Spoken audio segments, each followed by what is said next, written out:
자, 오늘은 우리가 함께 읽은 이 요한복음 1장 14절의 말씀을 통해서 예수 그리스도의 성육신에 관한 교리를 함께 살펴보겠습니다. 예수 그리스도의 성육신. 먼저 이 교리를 대하기에 앞서서 우리는 하나님께 이 교리를 경외심을 가지고 바라보게 해달라고 구해야 합니다.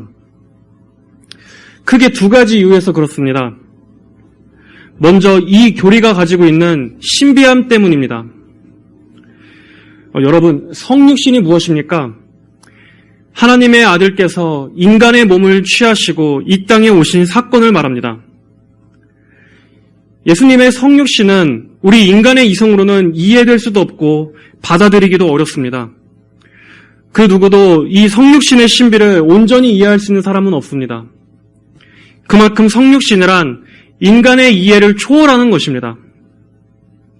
기독교의 핵심적인 교리들은 이와 같이 다 이런 신비함을 가지고 있습니다.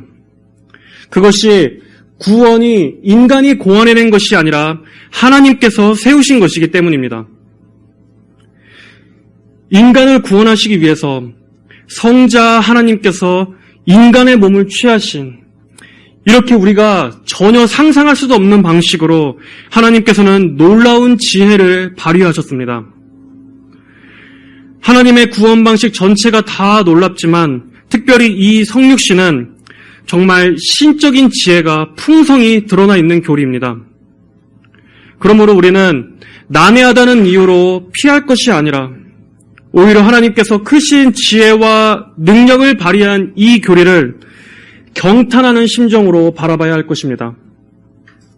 우리 이성의 한계를 겸손히 받아들이고 이 신비 속으로 들어가기에 앞서서 성령님께서 우리를 도와주시기를 기도하고 예배하는 마음으로 대해야 할 것입니다.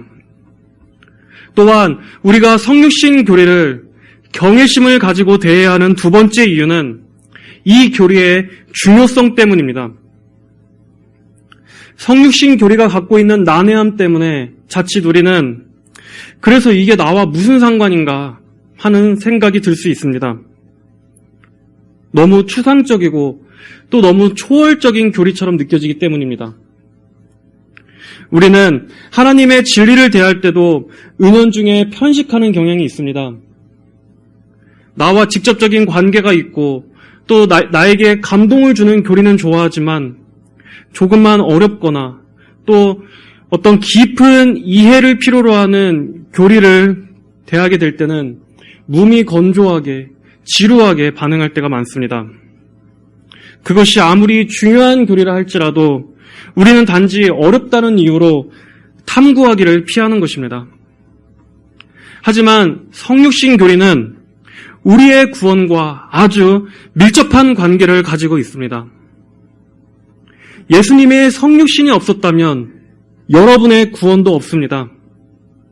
성자 하나님께서 인간이 되시지 않았다면 우리의 구원은 결코 일어나지도 않았을 것입니다. 시작도 될 수 없었습니다. 그러므로 성육신은 우리 자신의 구원과 직결되는 문제입니다. 성육신을 믿지 않으면 구원도 없습니다. 왜 하나님께서 인간이 되셔야만 했습니까?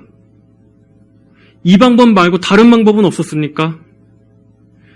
왜 예수님만이 우리의 유일한 중보자라고 말합니까? 이러한 질문들에 대해서 성육신 교리는 우리에게 해답을 줄 수 있습니다. 이 질문에 대한 명확한 답을 우리가 믿음으로 받게 될 때, 이래서 정말 예수님만이 중보자시구나 하는 것을 알게 될 것입니다. 그러므로 우리는 이 교리를 배우는 데 있어서 전적인 은혜를 구해야 합니다. 우리의 지성으로는 다 알 수 없는 이 성육신의 신비를 성령님께서 믿음의 눈을 열어주셔서 우리가 이 성육신을 통해 하나님의 놀라우신 자비와 영광을 보게 되는 은혜를 주시기를 간절히 구합니다. 자, 이제 오늘의 말씀을 살펴보겠습니다. 오늘 14절의 말씀은 이렇게 말하고 있습니다. 말씀이 육신이 되어 우리 가운데 계셔서 우리가 그분의 영광을 보았는데, 자, 먼저 말씀이 육신이 되어 이 구절을 한번 살펴보겠습니다. 사도 요한은 요한복음의 시작을 아주 충격적인 말로 시작했었습니다. 태초에 하나님이 계셨다. 여러분은 이 요한복음 1장 1절에서 언급됐던 이 태초에 계신 말씀, 이 말씀의 의미를 기억하고 계십니까? 이 말씀은 유대인과 헬라인 모두에게 아주 익숙했던 개념이었습니다. 유대인들이 알고 있었던 그 말씀에 대한 이해는 어떤 것이었습니까? 말씀은 하나님의 창조의 능력을 나타내는 것이었고 또 하나님의 목적과 계획을 성취하는 수단이기도 했습니다. 또 말씀은 하나님 자신을 나타내기도 했습니다. 하나님께서는 말씀을 통해서 자신을 드러내시고 자신을 계시하셨습니다. 유대인들에게 있어서 말씀이란 곧 하나님과 동격이었습니다. 헬라인들은 어땠습니까? 헬라인들이 이해하고 있었던 말씀, 즉 로고스란 모든 우주 만물을 존재하게 하는 어떤 궁극적인 원인이었습니다. 이 세계를 구성하는 어떤 질서, 법칙, 이성과 같은 것이었습니다.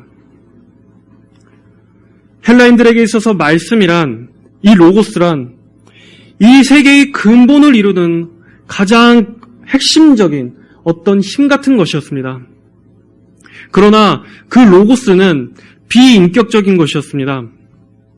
살아있는 신 같은 것이 아니라 추상적이고 철학적인 모호한 개념이었습니다. 하지만 사도 요한은 1절에서 어떻게 말했습니까? 태초에 말씀이 계셨다. 이 세상이 창조되기 아주 영원 전부터 그 말씀은 살아있는 인격으로 존재했다라고 증거하고 있습니다.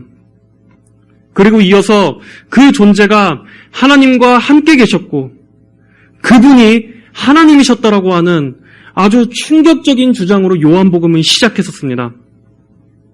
그래서 이 구절을 읽었던 유대인과 헬라인 모두는 아마 똑같이 당황했을 것입니다. 우선 말씀이 어떤 하나의 구체적인 인격체 안에서 구체화된다는 것에 놀랐을 것이고 또 그 존재가 예수님이라는 사실에 놀랐을 것입니다. 그런 그들에게 있어서 오늘의 이 14절, 1장 14절의 이 말씀은 또 한 번 충격을 주는 말씀이었습니다. 말씀이 육신이 되어 이제 그 말씀이 한 육신이 되었다고 선언하기 때문입니다. 이것은 유대인들이나 헬라인들에게 두 번째로 충격을 주는 깜짝 놀라게 하는 말이었습니다. 유대인들은 말씀이 육신이 되었다는 사실을 받아들이기 힘들었습니다. 왜냐하면 말씀 자체가 하나님 자신이고 말씀이 하나님의 능력과 영광을 드러내는 것인데 그 말씀이 한 인격체가 되었다? 한 육신이 되었다? 그들에게는 신성 모독과도 같은 말이었습니다. 말도 안 되는 소리였습니다. 또한 이 글을 읽었던 헬라인들도 마찬가지였습니다. 헬라인들에게 있어서인 그 로고스, 이 세계의 궁극적인 실제를 이루는 어떤 이성, 힘, 그런 원리, 그러한 추상적인 것이 육체를 취한다는 것은 그들에게는 말도 안 되는 소리였습니다. 어떻게 그렇게 추상적이고 설명할 수 없는 신적인 개념이 한 인간이 될 수 있느냐? 마치 오늘날의 사람들의 반응과 같이 이들에게도 허무맹랑한 소리로 들렸을 것입니다. 그러나 놀랍게도 성경은 말씀이 육신이 되었다라고 선포합니다. 영원 전부터 계신 하나님께서 멀리 계셨던 성자 하나님께서 점점 가까이 오셔서 이 세상에 오셨고 점점 더 가까이 오셔서 이제 한 육신이 되어 우리 가운데 오셨다는 것입니다. 여기서 우리는 이것이 얼마나 엄청난 일인지를 알아야 합니다. 육신이 되셨다. 여기서 이 육신이 되셨다 해서 이 육신은 단순히 그냥 말씀이 사람이 됐다 하는 이런 단순한 의미가 아닙니다. 여기서 육신이란 인간이란 존재의 본질을 말하는 것입니다. 즉, 부서지기 쉬운 흙과 같이 우리 인간의 이런 비천함을 나타내주는 용어이기 때문입니다. 육신이란 무엇입니까? 여기서 말한 이 육신은 하나님과 반대편에 있는 것입니다.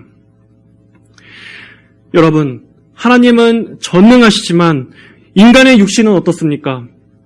우리는 연약하고 무력합니다. 하나님은 무한하신 분이시지만 육신은 한계와 제약을 지니고 있습니다.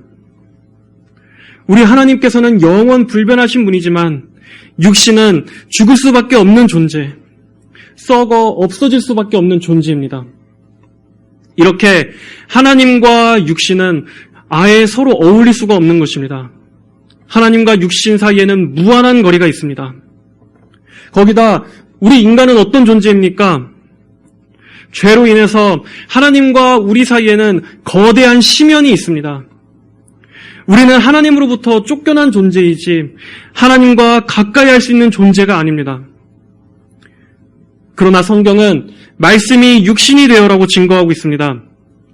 전능하시고 영원 불변하신 하나님께서 연약하고 죽을 수밖에 없는 육신이 되셨다는 것입니다. 창조주 하나님께서 이 피조 세계 안으로 들어오셔서 우리와 같은 피와 살을 가진 존재가 되셨습니다. 신성을 지니신 성자 하나님께서 인간의 육신의 몸을 입으셨습니다. 즉, 인성을 지니셨습니다. 신성과 인성이 한 인격체 안에서 연합한 존재가 되신 것입니다. 물론 그렇다고 성자 하나님께서 더 이상 하나님이시기를 중단하신 것은 아닙니다. 예수님은 완전하신 하나님이셨지만 완전한 인간의 육신 안에 그분의 영광과 능력을 감추시고 육신의 모양을 취하셨습니다. 이런 방식은 하나님이 아니고서는 생각할 수가 없는 방식이었습니다. 여러분, 왜 하나님께서는 인간이 되셨습니까? 그래야 인간을 대표해서 속죄의 사역을 이루실 수 있었기 때문입니다. 인간을 대신하여 심판과 형벌을 받기 위해서는 인간이 되셔야만 했기 때문이었습니다. 하나님은 공의롭고 거룩하신 분이시기 때문에 속죄 없이는 죄인들을 구원하실 수 없습니다. 그것만큼은 하나님께도 불가능한 일이었습니다. 하나님께서 아무리 전능하신 분이어도 죄인을 거저 구원하신다는 것은 하나님의 공의에 어긋나는 일이었습니다. 그렇기 때문에 반드시 공의의 심판이 이루어져야 합니다. 그래야만 하나님께서 정의이실 수 있습니다. 하지만 우리 인간의 입장에서는 그 형벌을 받으면 그냥 끝입니다. 그저 죽을 뿐입니다. 그저 우리는 자신의 죄값대로 죽음을 치르는 것뿐이지 거기에 구원은 없습니다. 그렇기 때문에 인간이 구원받을 수 있는 길은 인간 스스로에게서는 나올 수 없었습니다. 하지만 하나님의 놀라우신 지혜는 성육신이란 방식을 행하셨습니다. 영원하신 성자 하나님께서 인간의 몸을 입으시고 인간을 대표하셔서 인간 대신 그 심판의 형벌을 받게 하신 것입니다. 우리가 받아야 할 그 진노를 예수님께 쏟아 부으신 것입니다. 누구든지 그리스도를 믿는 자는 그 진노를 받지 않고 피할 수 있게 하시기 위해서 예수님께서 인간 대신 죽으시기 위해 스스로 인간으로 오셨습니다. 예수님의 성육신은 이렇게 그 누구도 예상하지 못한 방식으로 우리를 구원하시고자 하신 하나님의 놀라운 지혜이자 능력이었습니다. 예수님의 성육신은 하나님만이 고안해내실 수 있고 하나님의 능력으로만 되는 것이며 하나님만이 성취하실 수 있는 일입니다. 예수님께서는 단지 인간의 모습처럼 나타나신 것이 아닙니다. 예수님은 실제로 완전한 육신이 되셨습니다. 완전하신 하나님이시자 완전하신 사람으로서 이 땅에 오신 것입니다. 여기서 예수님의 성육신을 완전하신 사람이자 완전하신 사람, 완전하신 하나님이자 완전하신 사람, 즉 신성과 인성을 지니신 분으로 이해하는 것은 굉장히 중요합니다. 즉 신성과 인성이 예수님이라는 한 인격 안에서 연합되었다는 것을 반드시 이해해야 합니다. 왜냐하면 여기에서 많은 이단들이 나왔기 때문입니다. 자, 여러분, 사도 요한은 여기서 단순히 말씀이 인간이 되셨다라고 말하지 않고 특별히 육신이 되셨다, 이 육신이라는 단어를 사용해서 강조하고 있습니다. 왜 이 육신을 강조했습니까? 왜냐하면 당시 이단들 중에 이 가현설을 주장하는 이단들이 있었기 때문입니다. 가현설이란 예수님께서 이 땅에 오셨을 때 실제로 인간으로 오신 것이 아니라 마치 유령처럼 인간의 몸을 잠시 빌렸다고 주장하는 이단입니다. 그래서 십자가에 달리신 것도 예수님의 실제 육신이 아니라 인간의 몸을 입은 환영이었으며 예수님께서 실제로 죽으시지도 않으셨다고 주장했습니다. 이런 주장은 굉장히 위험한 주장입니다. 왜냐하면 이 주장대로라면 예수님의 대속, 그 속죄의 사역이 완전히 다 깨지기 때문입니다. 한번 생각해 보십시오. 예수님이 우리를 위해서 대속을 성취하시려면 예수님은 우리 죄인이 받아야 할 실제적인 고통과 죽음을 그대로 온전히 겪으셔야만 합니다. 우리가 받아야 할 고통, 죽음, 형벌, 우리의 영혼과 육체가 겪어야 할 모든 죄의 대가를 예수님께서 그대로 받으셔야 우리를 대신한 대속을 이루실 수 있습니다. 하지만 예수님께서 받으신 그 고난과 죽음이 예수님의 실제 영혼, 실제 몸으로서 받은 것이 아니라면 결국은 대속이 다 허구가 됩니다. 반쪽짜리가 됩니다. 완전한 속죄가 되기에 불충분했다는 것이 되는 것입니다. 또 예수님께서 죽으신 것이 가짜라면 그분의 부활도 가짜가 되는 것입니다. 그렇기 때문에 사도 요한은 특별히 육신, 우리의 이 살과 피를 이루고 있는 이 육신이라는 단어를 써서 예수님의 육신은 실제 우리와 똑같은 육신이다. 그분 역시 연약하고 고통을 느끼시고 죽을 수밖에 없으신, 피로를 느끼실 수밖에 없으신 완전한 육신이었다는 것을 강조하는 것입니다. 또한 예수님께서 완전하신 하나님이자 완전하신 사람으로 오셨다는 것이 중요한 또 하나의 이유는 완전한 신성과 완전한 인성을 가진 존재가 아니고서는 그 어떤 존재도 하나님과 우리 사이를 잇는 중보자가 되실 수 없기 때문입니다. 예수님의 성육신을 우리가 알아야 하는 이유가 무엇입니까? 그것은 예수님의 신성과 인성을 지니셨다는 그 성육신이 우리의 중보자가 될 수 있는 자격을 갖추셨기 때문입니다. 이 중보자의 교리는 여러분이 반드시 이해하고 있어야 합니다. 구원의 핵심입니다. 먼저 중보자는 반드시 신성을 가진 존재여야만 합니다. 왜 중보자가 반드시 하나님이어야만 합니까?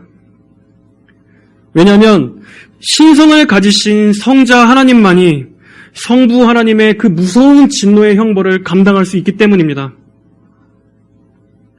인간은 어떤 존재도 그 심판을 감당할 수 없습니다. 받아낼 수 없습니다. 그 무서운 신적인 진노를 감당하기에는 인간은 감히 결코 그 진노를 감당할 수 없습니다.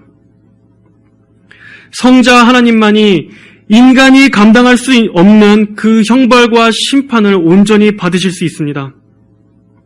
하나님이신 예수님만이 성부 하나님의 공의를 만족시킬 수 있는 속죄의 사역을 감당할 수 있었습니다. 인간의 죽음은 구원을 가져오는 속죄 사역을 일으킬 능력이 없습니다. 그렇기 때문에 죄에 대한 형벌을 지시면서도 그것을 통해서 하나님과의 화목을 가져올 수 있는 존재는 인간이 아닌 하나님이어야만 했습니다. 신성의 능력이 필요한 일이었습니다. 또한 성자 하나님께서 흘리신 피는 짐승의 피가 아니었습니다.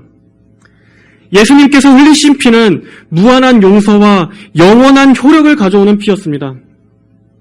예수님께서는 하나님이셨기 때문에 예수님은 사망 권세를 정복하시고 하나님의 택하신 백성들을 영원한 구원에 이르게 하는 능력이 있으셨습니다.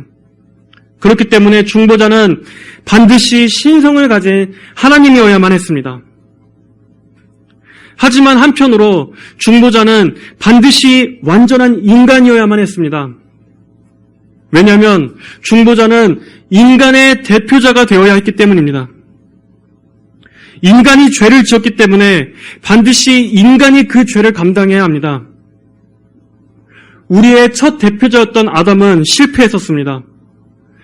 그러나 예수님께서는 둘째 아담으로 오셔서 우리의 대표자가 되셨습니다. 그 중보자의 조건은 죄 없는 인간이어야 합니다. 여러분, 죄 있는 존재가 어떻게 죄 있는 존재를 대신해서 속죄할 수 있습니까? 그것은 의미 없는 죽음입니다. 어떤 범죄자가 다른 범죄자를 대신해서 죄값을 치른다고 해도 그것이 무슨 의미가 있습니까? 그는 다른 사람의 죄는커녕 먼저 자기 자신의 죄부터 사함받아야 합니다. 만약 예수님께서 우리와 같이 죄가 있으신 분이었다면 예수님은 우리의 중보자의 자격을 갖출 수 없었을 겁니다. 하지만 예수님은 죄가 없으신 분이었습니다. 순결하고 흠없는 어린 양처럼 그분은 죄가 없으신 분이었기 때문에 하나님께 온전히 바쳐드릴 수 있는 제물이 될 수 있었습니다. 또한 예수님께서는 사람으로서 우리가 온전히 지켜야 할 하나님의 율법을 친히 다 이루셨기 때문에 그분의 완전하신 의를 우리에게 전가해 주실 수 있었습니다. 예수님은 인간으로서 우리의 대표자가 되셔서 우리가 받을 모든 고통과 죽음을 대신 겪으셨으며 하나님의 공의와 심판을 온전히 다 대신 받으셨습니다. 인간이 구원에 필요한 모든 공로를 다 성취하시고 제공해 주실 수 있었습니다. 이 모든 것이 예수님께서 완전하신 하나님이자 완전하신 사람으로 오셨기 때문에 가능한 것입니다. 신성과 인성을 지닌 존재만이 하나님과 인간 사이를 잇는 다리가 될 수 있습니다.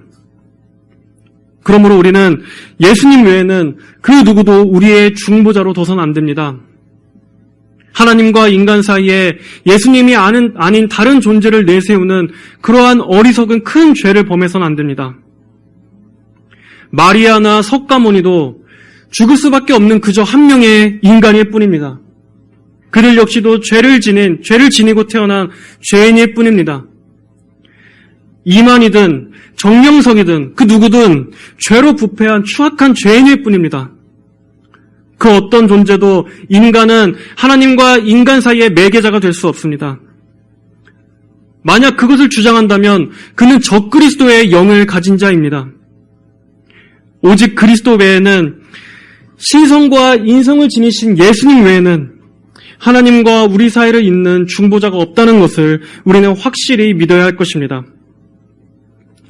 이어서 성경은 말씀이 육신이 되어 우리 가운데 거하셨다, 우리 가운데 계셨다라고 말합니다.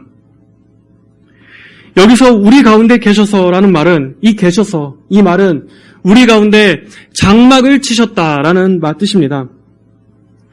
이 장막의 의미를 유대인들은 읽자마자 바로 알 수 있었습니다. 왜냐하면 이 장막은 광야에서 이스라엘 백성들 한가운데 거했던 그 장막을 떠올리게 하기 때문입니다. 여러분, 장막은 어떤 곳이었습니까? 구약에서의 장막은 죄인이 하나님과 만나고 교제하는 곳이었습니다. 장막 안에 있던 그 성소와 지성소에서 이스라엘 백성들은 하나님께 제사를 드리면서 죄 용서를 받고 하나님과의 화목이 이루어지던 곳이었습니다. 이렇게 장막은 이스라엘 백성들의 중심이었고 또 그 안에는 하나님의 영광스러운 임재가 머물던 곳이었습니다. 하나님께서는 장막을 통해서 항상 그들의 중심에 계셨고 그들을 두르셨고 그들과 함께 하셨습니다. 내가 너희의 하나님이고 너희는 내 백성이며 내가 항상 너희와 함께하리라 하는 이러한 축복의 사실을 그분의 백성들에게 끊임없이 기억하게 하셨습니다. 장막은 하나님의 존재와 하나님의 임재를 상징하는 것이었습니다. 하지만 이 구약에서의 장막은 그림자였습니다. 장막의 모든 구조와 기물들은 장차 오실 예수 그리스도를 예표하는 상징일 뿐이었습니다. 그러나 이제 그 실체가 오셨습니다. 예수님께서 우리와 함께 하시는 하나님, 임마누엘 하나님으로서 오신 것입니다. 말씀이 육신이 되어 우리 가운데 계셔서 말씀이 우리와 같은 살과 피를 가진 존재로 오셔서 우리 가운데 장막을 치셨다. 이렇게 우리 가운데 직접 보고 만질 수 있는 분으로서 이 땅에 오셨다는 사실입니다. 장막 위에 머물렀던 하나님의 임재와 영광은 비록 그것이 이스라엘 백성들을 두르고 있었다 할지라도 이스라엘 백성들은 그 영광에 가까이 나아갈 수는 없었습니다. 왜냐하면 그 영광에 가까이 다가선다면 죄인은 죽을 수밖에 없었기 때문입니다.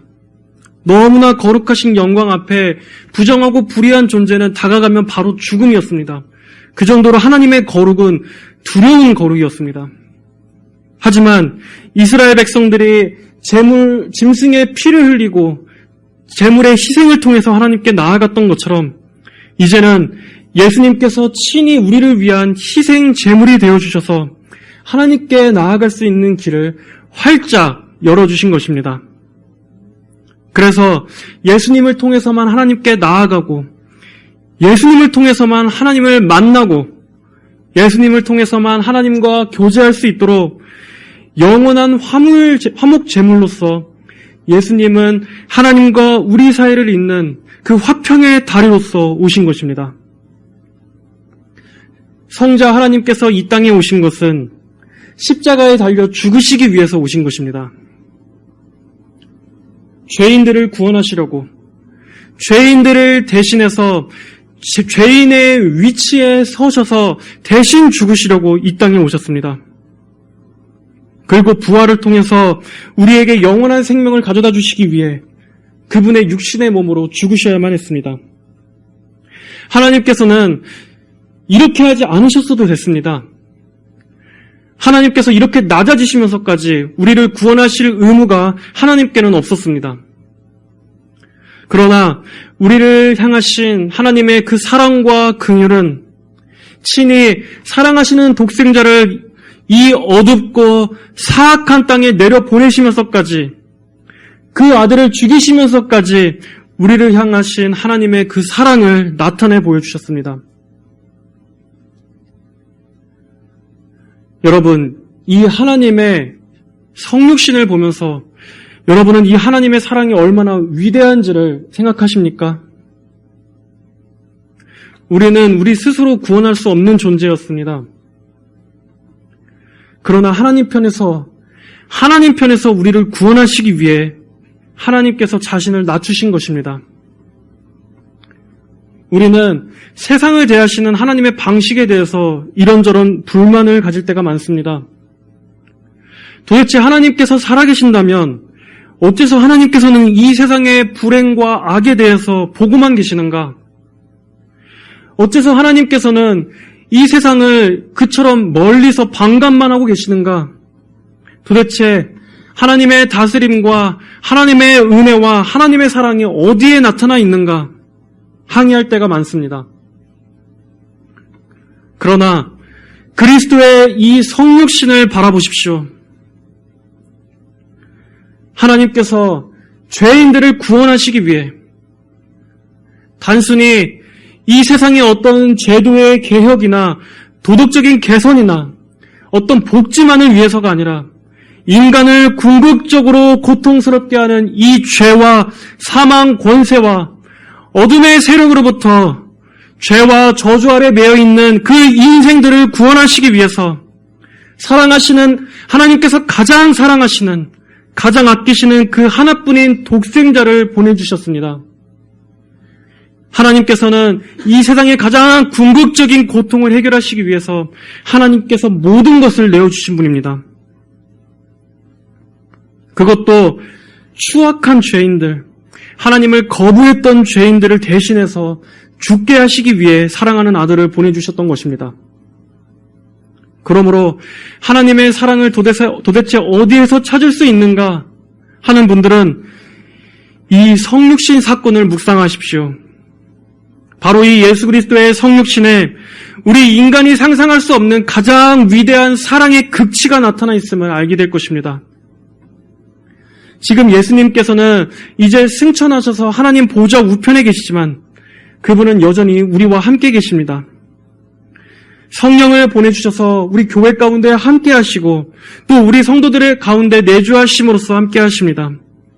그리고 예수님께서는 오늘도 여전히 그 완전하신 하나님과 완전하신 육신의 몸을 입으신 그대로 우리 성도들을 위해 중보하시면서 여전히 우리와 함께 하시는 임마누엘 하나님으로서 계시는 분이십니다.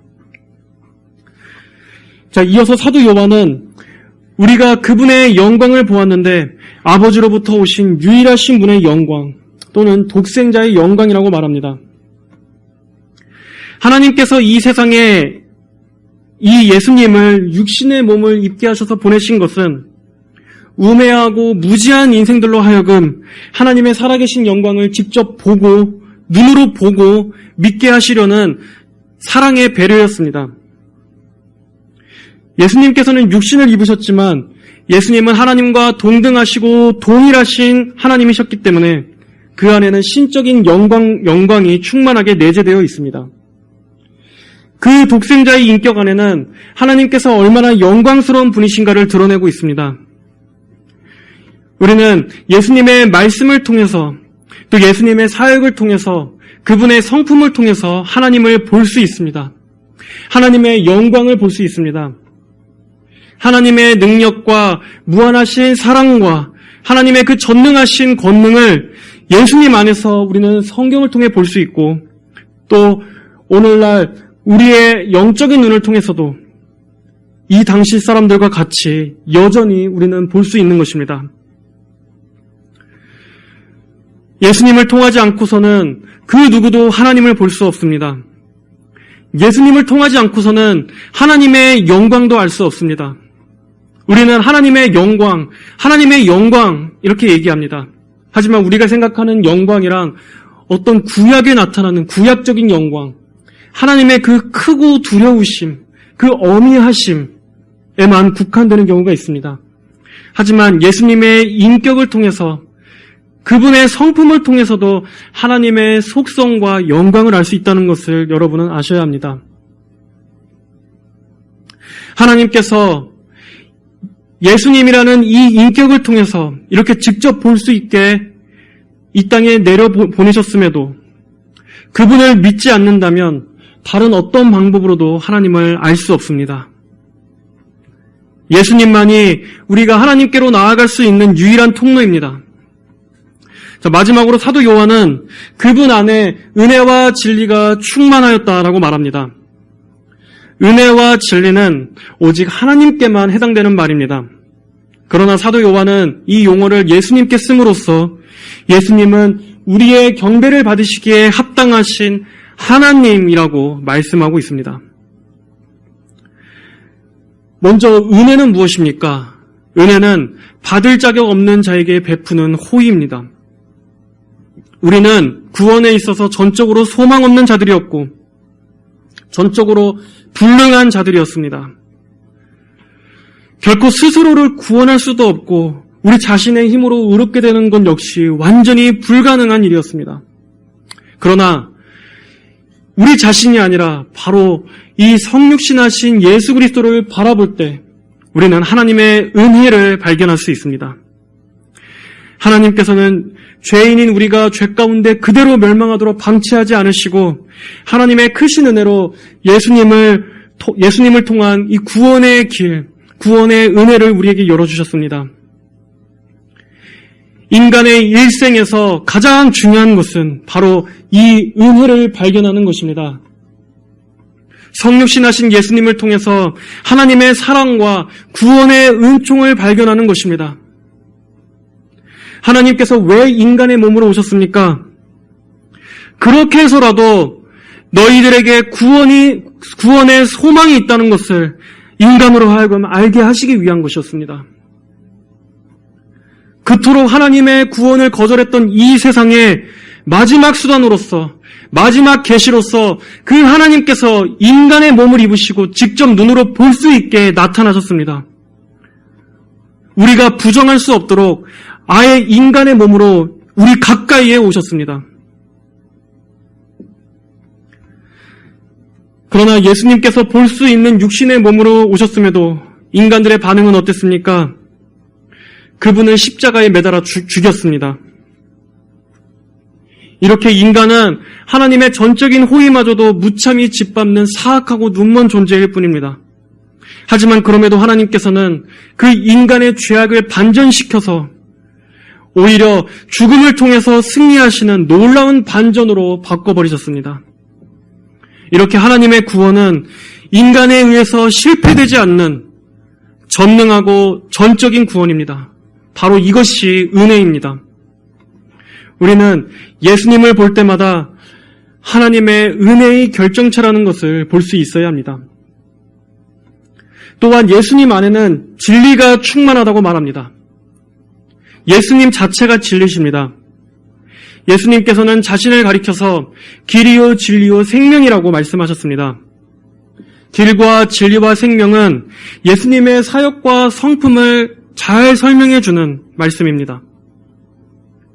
구원의 길에 무지한 사람들, 생명을 잃어버린 채 살아가는 사람들, 인생의 어둠과 저주와 여러 죄의 짐 가운데 신음하며 살아가는 모든 사람들에게 예수님은 진리가 되십니다. 길과 생명이 되시는 분이십니다. 여러분, 예수님이 없는 인생을 무엇으로 정의할 수 있습니까? 한없이 마셔도 갈증을 해결할 수 없는 인생입니다. 계속 쉼없이 수고해도 허기질 수밖에 없는 인생입니다. 방황하고 허무하고 공허하고 채워지지 않는 그 무엇을 계속해서 갈망하는 것이 예수님이 없는 인생입니다. 이 땅에서 좋은 집과 또 풍족한 삶을 살아가는 것, 또 여러 가지 작은 소소한 행복에 만족하는 것, 자신의 꿈과 소망을 성취하는 것, 여러분 그것이 나쁜 것은 아닙니다. 그러나 그것으로 다는 아닙니다. 그저 그렇게 한번 이 땅에 왔다가 가는 것이, 그렇게 소멸해버리고 마는 것이 인생이라면 물론 그런 삶도 만족스러울 것입니다. 하지만 인간은 고작 그런 삶을 위해서 태어난 것이 아닙니다.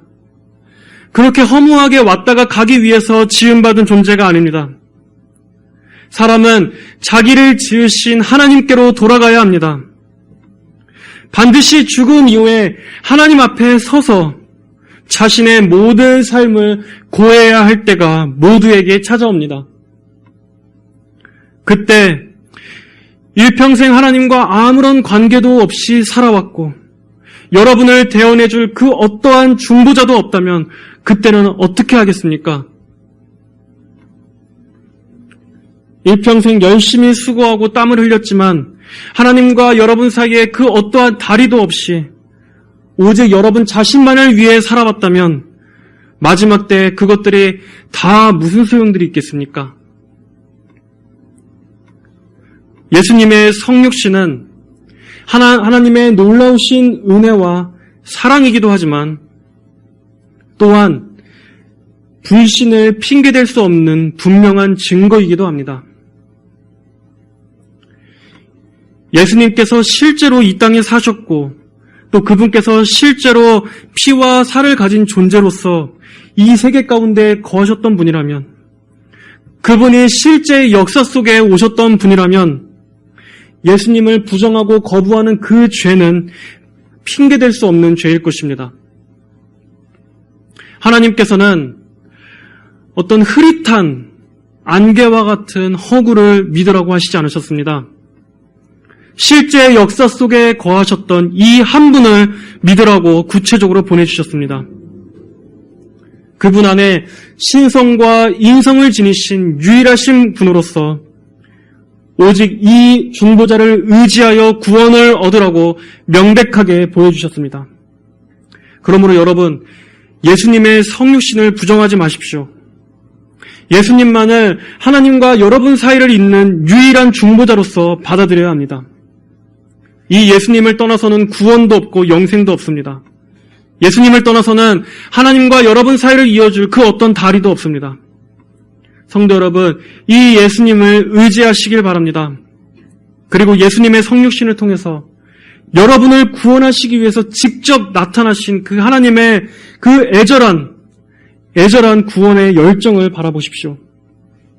로마서 8장 32절, 자신의 아들을 아끼지 않으시고 우리 모든 사람을 위하여 내어주신 분께서 어째 아들과 함께 모든 것을 우리에게 은혜로 주시지 않겠느냐. 하나님께서는 예수님과 함께 자신의 모든 것을 다 내어주셨습니다. 그러므로 그 사랑을 거부하지 마십시오, 여러분. 예수님의 성육신이 사실이라면 그분이 하나님이시라는 것도 사실이고, 그렇다면 여러분은 마땅히 이 왕되신 예수님 앞에 순종함으로써 무릎을 꿇어야 할 것입니다. 이 마지막 사랑의 증거마저 거부한다면 영생은 없습니다. 왜 하나님께서 완전하신 하나님이자 완전하신 사람으로 오실 수밖에 없었는지, 왜 이 예수님만이 유일한 중보자실 수 있는지 여러분 곰곰이 생각해 보시고, 예수님을 여러분의 주인이자 구세주로, 여러분의 유일한 중보자로 믿고 받아들인다면 여러분은 구원을 얻게 될 것입니다. 하나님과 화목하십시오. 오직 이 유일한 중보자를 의지하여 여러분 하나님과 화평을 이루십시오. 한 주간도 예수님 안에 있는 이 은혜와 진리의 충만함을 바라보시면서 성육신을 통해 우리를 구원하신 이 하나님의 크신 은혜, 크신 지혜, 크신 능력을 감사하며 찬양하게 되시기를 주님의 이름으로 축복합니다. 다 함께 기도하겠습니다. 하나님 아버지 감사합니다. 죄와 어둠 가운데 매여 있어서 감히 하나님께 나아갈 수도, 하나님과 다시 화평할 수 있는 그 어떠한 길도 소망도 없었던 저희들을 하나님께서 직접 인간의 몸을 입으시고 그 아들을 보내주심을 감사를 드립니다. 이 성육신이 아니었다면 우리의 구원도 시작될 수 없었고 우리의 영생도 결코 없었음을 주님 우리가 압니다. 하나님, 이 성육신의 신비는 저희의 이성으로는 다 이해할 수 없습니다. 저희에게는 너무나 난해하고 정말 너무나 심오한 교리입니다. 성령님께서 우리의 영혼에 빛을 비춰주셔서 이 성육신의 신비를 통해 하나님의 크신 지혜와 그 사랑을 더욱더 풍성히 알 수 있도록 인도하여 주시옵소서. 왜 예수님만이 우리의 유일한 중보자가 되시는지, 그 중보자가 얼마나 중요한 것인지를 저희 성도들 심령에 깊이 깨달을 수 있도록 하나님 각인시켜 주시고 심어 주시옵소서. 감사드리며 살아계신 우리 주 예수님의 이름으로 기도드립니다. 아멘.